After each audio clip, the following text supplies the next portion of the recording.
Salut! Une fois n'est pas coutume, j'ai même envie de dire une fois n'est pas couture. On va faire une vidéo de couture. En fait, tout est parti d'un long trajet en train où j'avais rien d'autre à foutre que de scroller et je suis tombée sur un petit ensemble d'été short avec une chemise oversize à rayures et je l'ai commandé. 2 jours plus tard, en allant chez Emmaüs, je suis tombée sur ce drap de lit que j'ai trouvé à 4 € et je me suis dit mais attends, c'est un peu le même style que l'ensemble que j'ai acheté. J'ai donc décidé de me challenger à créer cet ensemble dans ce drap à 4 €, tout simplement. Sauf qu'en réalité, des shorts, j'en ai déjà fait, c'est pas un problème, mais des chemises, jamais. Et dans l'univers de la couture, j'ai l'impression que la chemise, c'est le boss final de la couture. Je sais pas pourquoi, sans doute parce qu'il y a plein de détails, il y a le col, les manchettes, les pattes de boutonnage, les boutonnières. J'ai d'ailleurs jamais fait de boutonnière avec ma machine, je sais même pas si c'est possible. Je me suis donc dit, bah faisons ça ensemble. Comme ça, soit on fêtera ma victoire ensemble, soit mon échec et mon fiasco total, et ça fera l'objet d'une bonne vidéo. Quoi d'autre? Je suis à peu près prête. Je suis à peu près... Bon, je suis prête quoi, j'ai regardé plein de tutos vidéo, j'ai téléchargé un patron. Oui, sur ce coup là par contre on n'y va pas comme ça. Non, on y va avec un patron. Au moins je sais que le processus sera bon. Si je réussis pas, c'est juste que j'ai été mauvaise en couture, mais au moins on n'y va pas au pif. J'ai mon tissu, j'ai ma mercerie, j'ai même mes patrons, même le short, j'ai pris un patron, comme ça je suis sûre qu'on va dans la bonne direction. Et on va faire étape par étape ensemble. Allez, c'est parti. Alors, la première étape, ça va être de disposer toutes mes pièces de patron sur mon tissu. Déjà, croisons les doigts pour que j'ai assez de tissu. En plus, je me suis rajouté la difficulté du motif. C'est-à-dire qu'il faut que ma chemise soit coupée, même mon short, dans le bon sens pour que ce soit joli. Je peux pas du tout poser mes pièces de patron un peu n'importe comment, parce que sinon je vais avoir des rayures dans tous les sens et ce sera pas joli. Donc faut respecter ça.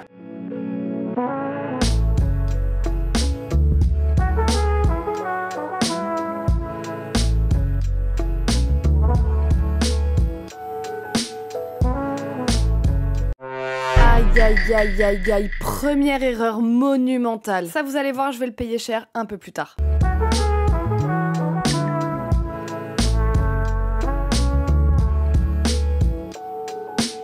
Bon, alors déjà ça démarre bien puisque il y a assez de tissu pour placer toutes mes pièces et même bien au-delà. J'ai largement de quoi faire. J'ai juste 2 doutes. Est-ce que j'utilise l'ourlet déjà fait du drap pour faire le bas de mon short, ou est-ce que justement ça fait un peu trop upcycling, on voit un peu trop que ça provient d'un drap et qu'au contraire je coupe cette bande et je fais un ourlet simple. Mon patron de short me permet de faire des petites fronces en bas du short, exactement comme le short que je porte aujourd'hui en fait. Je pense que sur ce short j'ai envie de quelque chose d'un peu plus genre caleçon d'homme, genre vraiment short basique, pas de fanfreluche, vraiment brut quoi. En tout cas j'ai assez de tissu pour tout faire et ça c'est cool, et même plus encore quoi. Je pense que j'aurais même des chutes si je veux me faire genre, j'en sais rien moi, un chouchou qui va avec ou un truc comme ça. Je pense que c'est largement possible, c'est même sûr. Oh merde, putain j'ai tout froissé, quel con. Là c'est parti pour la phase de découpe, mais comme je stresse un peu des raccords avec les motifs, je vais simplement couper les bouts qui se positionnent au pli du tissu. Parce que là j'ai pas besoin que les 2 morceaux soient identiques, alors que les morceaux où t'as juste à superpositionner le tissu pour avoir 2 bouts, ça me stresse parce qu'en fait les rayures elles vont pas être identiques. Donc je préfère le faire en 2 fois. Je sais pas si je suis très claire, moi-même je suis pas très claire avec moi-même.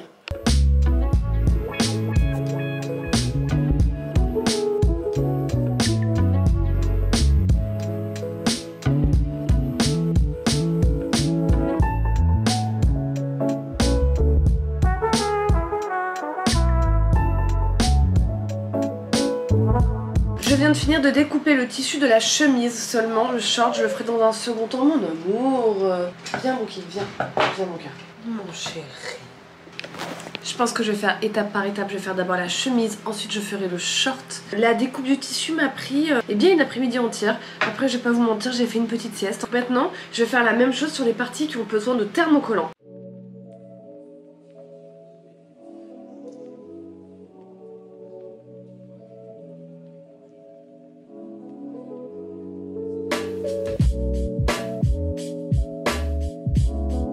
Donc là ça y est, j'ai découpé toutes les pièces de ma chemise. Il va maintenant falloir que je thermocolle les pièces.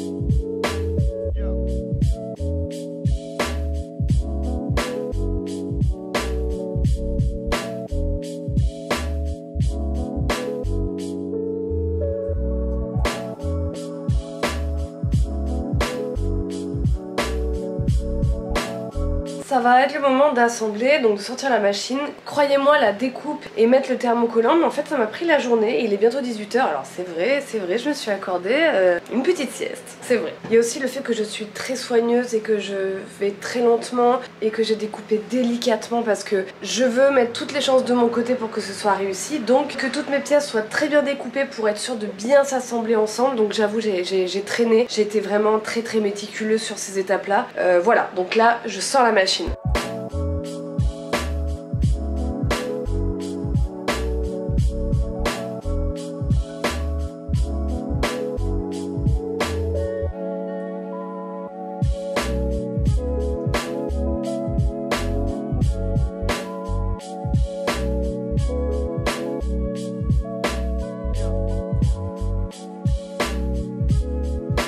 Je viens déjà d'assembler le dos de ma chemise.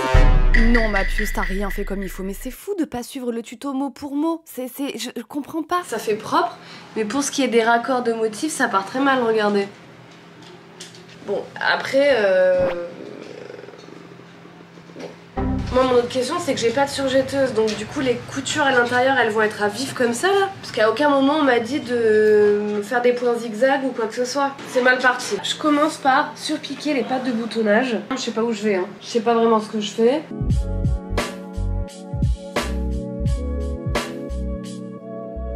Mes pattes de boutonnage sont assemblées, je suis très fière de mes coutures. Ouais bien, profite bien de tes coutures parce que la mélodie future te le dit, tu vas les défaire ma belle. Qui sont très propres et de mon tissu dont le motif est respecté. Enfin comment vous dire. Pour les plus aguerris d'entre eux, vous allez me dire c'est pas bien compliqué mais... Le motif, il est respecté tout le long et la bande rose, qui est la bande du bord, en fait elle est pas plus épaisse à des endroits qu'à un autre. Attendez, je dis ça à quelques millimètres près bien sûr. Donc je suis très contente. Dos assemblé, pattes de boutonnage assemblées. Là c'est l'étape que je ne comprends pas sur le tuto, où il faut rajouter un dos. Et je ne comprends pas, je pense que je vais aller mater des tutos autres que celui qui est accompagné avec le patron pour vraiment comprendre la technique d'assemblage parce que vraiment je pipe rien quoi. Bon en fait je pense que j'ai capté mon erreur. Le dos doit être pris en sandwich par les deux pans du haut du dos et j'en ai cousu qu'un. Bon ça c'est pas très grave parce que ça se rattrape totalement. Il suffit juste de prendre en sandwich comme ça. Du coup les coutures à l'intérieur elles vont être à vif comme ça là. Donc ça c'est réglé. Maintenant il y a cette histoire de pan de devant. Il y a un moment donné il faut coudre à l'envers pour pouvoir le retourner. Ça, je le veux là. Ça, c'est le derrière de ma chemise. Le pli, c'est le dos. C'est comme ça. Ça, c'est ma chemise. Et ça, c'est ma chemise. Et ensuite, je roule, je roule, je roule, je roule, je roule, je roule, je roule, je roule, je roule. Et ensuite, le pan en sandwich, hop, c'est ça. Je dois me retrouver comme ça à un moment donné. Et là, j'épingle.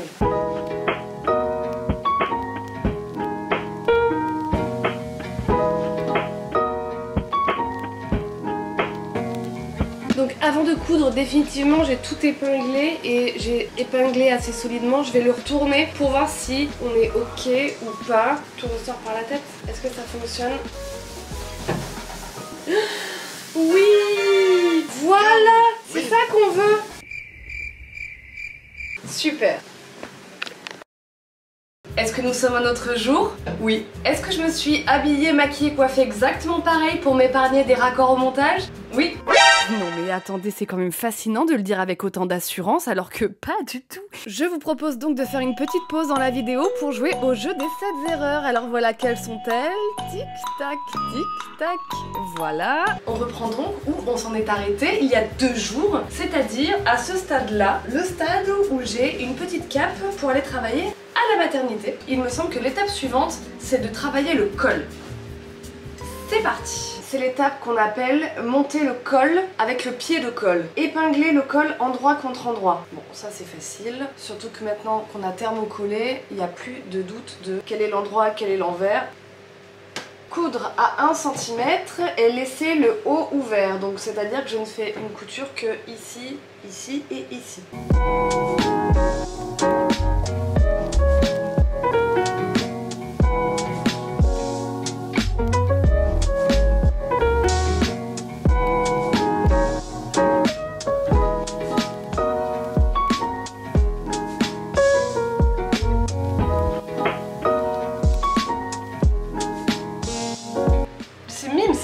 Épingler le col entre les 2 épaisseurs de pied de colle.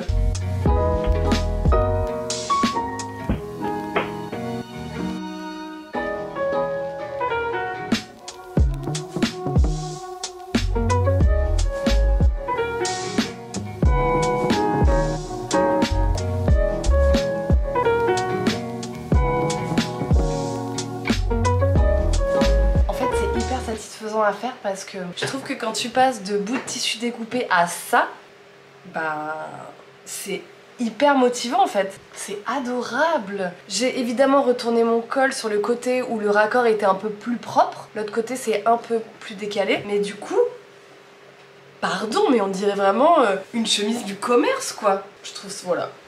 Voilà, c'était l'instant, je m'envoie des fleurs. J'imagine déjà le petit bouton et tout, enfin... c'est le moment de constater les petites erreurs du début. En fait, j'ai commis une erreur dès le départ avec les pattes de boutonnage. En fait, ce bout-là, il n'a jamais été question de le découper dans le tissu.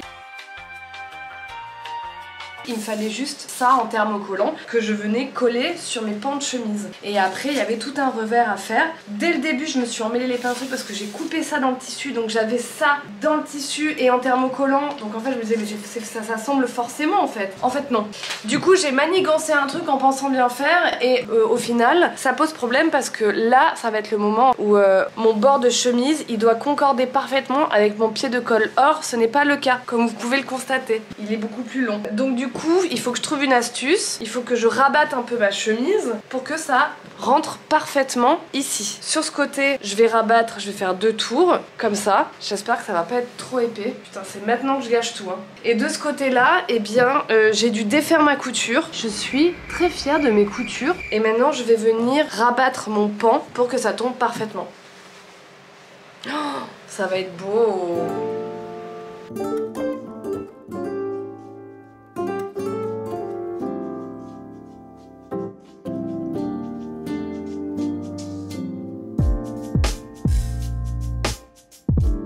Mon col est fixé, ça ressemble à une chemise de plus en plus hein. Je vais aller mettre un coup de fer à repasser quand même. Et regardez, hop j'ai une chemise sans manches. Bon, et sans flanc. Putain on est pas mal hein, on est pas mal du tout hein.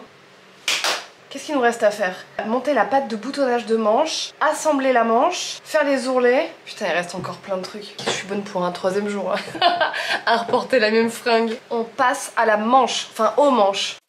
Alors, cette étape, c'est inexplicable, mais je pense que je l'ai refait plus d'une dizaine de fois. Ça n'allait jamais. Un coup, c'était les pattes de boutonnage. Une autre fois, c'était les plis qui n'étaient pas de la même taille d'une manche à une autre. Puis ensuite, c'est les plis qui n'étaient pas, comment dire, en effet miroir. Ce qui fait que quand je montais mes manches sur mes emmanchures, eh bien, il y en avait une qui n'était pas dans le bon sens. J'ai utilisé des repères. J'ai utilisé le crayon. Je l'ai refait, je pense, ouais, plus d'une dizaine de fois. Et vous savez, le pire, c'est qu'à la fin, eh bien, j'ai tout enlevé pour monter ma patte de boutonnage. Et tout ça pour finalement me tromper dans la couture.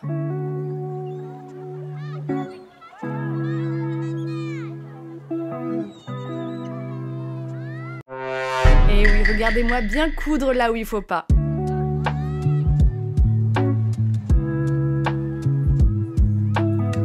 Là c'est un peu stressant parce qu'en fait il faut que je coupe, d'après le tuto il faut que je mette un coup de ciseau entre mes 2 pattes. J'ai confiance hein mais il faut que je découpe en capucin, c'est-à-dire faut faire droit et triangle. Bah j'y vais.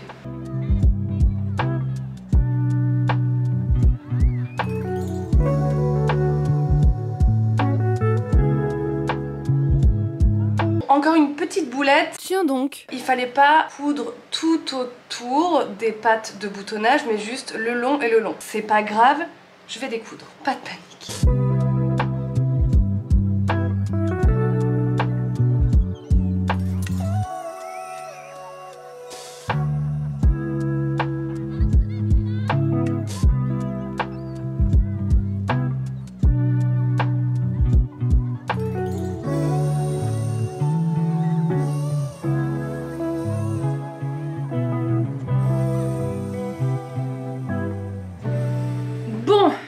Il est 19h, je suis en nage, il fait 40 degrés, je n'en peux plus. Mais je tiens dans ma main 2 petites manches. Bon, il manque les poignets, mais déjà je suis très fière de ces pattes de boutonnage et de ces petits plissés. J'ai l'impression d'en voir le bout parce que là j'ai l'impression d'avoir une chemise qui ressemble à quelque chose. Sauf qu'en fait ça ne s'arrête jamais. Jamais. Il faut faire les ourlets, il faut surfiler, il faudra faire les boutonnières. Après il faudra faire le short. J'ai pas commencé le short. Je vais pas finir ce soir quoi. Mais après je m'applique, je le répète, je m'applique très très fort, donc forcément ça prend du temps. Évidemment, qui a pété une aiguille? Bon j'en ai d'autres, c'est pas grave mais... Alors, là, je suis en train de finir d'épingler mon emmanchure. Il n'y a ni le poignet, ni le dessous de la manche cousu, genre cette partie-là, et ni le flanc. Donc vous allez voir, une fois que c'est épinglé, je vais vous montrer, ça va encore faire un tablier géant en fait. J'ai chaud. Voici ce que ça donne. Ma manche, elle est où ma manche? Ma manche! Voilà ce que ça donne. Après, évidemment, il va falloir en une seule couture assembler ces deux parties. Mais regardez, ça ressemble à une chemise, hein. Franchement, on n'est plus très loin. Incroyable. En fait, quand je suis comme ça ressemble vraiment à une chemise, donc ça me rend heureuse. Donc j'ai envie de rester comme ça. Ça a grave de la gueule. Autre journée... Même tenue. Alors hier la nuit tombait clairement et la fatigue était présente. J'ai commis une énorme erreur sur ma chemise. J'ai voulu avancer sur tout ce qui était point zigzag à l'intérieur parce que j'ai pas de surjeteuse et j'ai entraîné avec moi tout un pan de ma manche. Donc tout était rentré comme ça, dans un point zigzag très grossier qui m'avait totalement percé le tissu. Et vous voyez, il y a des traces, il y a des légères traces ici. Je l'ai rattrapé au fer chaud et en humidifiant mon tissu. Je pense que je vais le récupérer. Il me manque maintenant à mettre les poignets, faire les boutonnières et le short. Donc maintenant on passe aux manches qui sont là, que j'ai déjà pliées en deux. Et croyez-moi, cet ensemble sera terminé ce soir.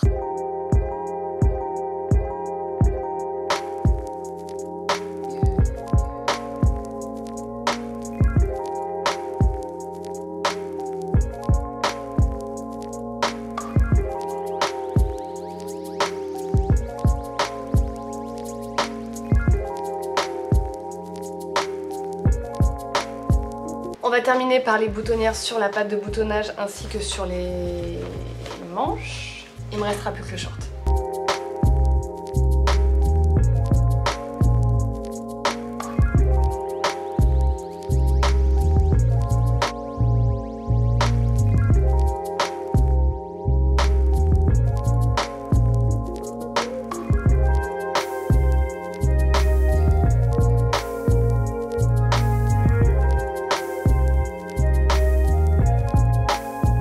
Là j'avoue, je pense que je perds patience et que je suis un tout petit peu à bout. Chaque fois que je fais une boutonnière, je pense que je dois le refaire 3 fois à peu près parce qu'en fait mon fil du dessus casse. Alors je pense que ça vient du fait que j'ai un fil de coton et pas de polyester. C'est toujours au même endroit que ça casse. C'est dans le virage quand il a fait un premier côté de la boutonnière, hop, quand il revient, ça casse. Je sais pas si ça vient de là parce que c'est la première fois que je fais des boutonnières donc ça me fout légèrement à bout. Voilà. Et voilà, par exemple. Voilà. Hop, c'est reparti. Attention le virage. Ça tient la route. C'est bon? Génial. Concernant le short, en début de vidéo, je m'interrogeais sur le fait d'utiliser le bas du drap comme ourlet. J'ai décidé hier de le garder tel quel. Sachez que si c'est très laid, j'ai encore de quoi faire un autre short dans le tissu. Ça, selon moi, c'est tout ou rien. Soit ça fait hyper stylé parce que c'est un détail, soit ça rappelle que le vêtement a été fait dans un vieux drap et justement ça fait un peu trop upcycling selon moi. On verra ça à la fin. Si vraiment c'est affreux, je peux refaire un short, donc pas de problème. Tous mes pans de short sont passés au point zigzag comme je n'ai pas de surjeteuse, donc c'est relativement bien fait.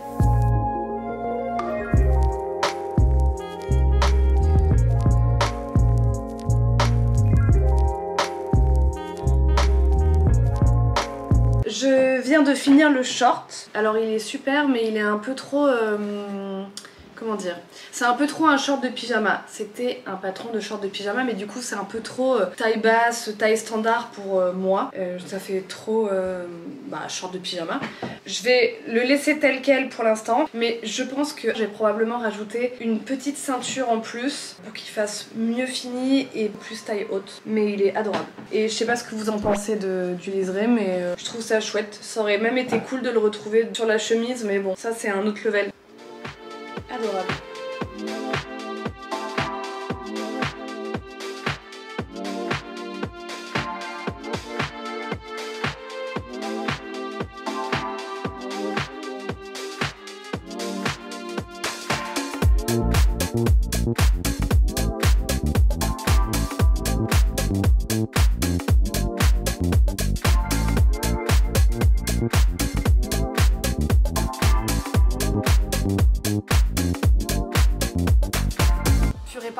maintenant que je me mette à utiliser les stylos friction parce que le vieux crayon de couture qui laisse des traces, c'est pas possible quoi. Cette vidéo est maintenant terminée, j'espère qu'elle vous aura plu. Si vous aimez ce genre de vidéo, sachez que tout le mois d'août, j'ai un concept de vidéo qui s'appelle Outfit et je poste très régulièrement des vidéos autour de la couture, des coutures simples, des coutures plus compliquées, de la custom, on fait de l'upcycling, on retape des Santiago, donc n'hésitez pas à vous abonner à cette chaîne YouTube pour ne manquer aucun short ou à mon compte Instagram. Je vous mets tous les liens en barre d'infos, merci d'avoir regardé cette vidéo jusqu'ici et à bientôt dans une prochaine vidéo. Ciao!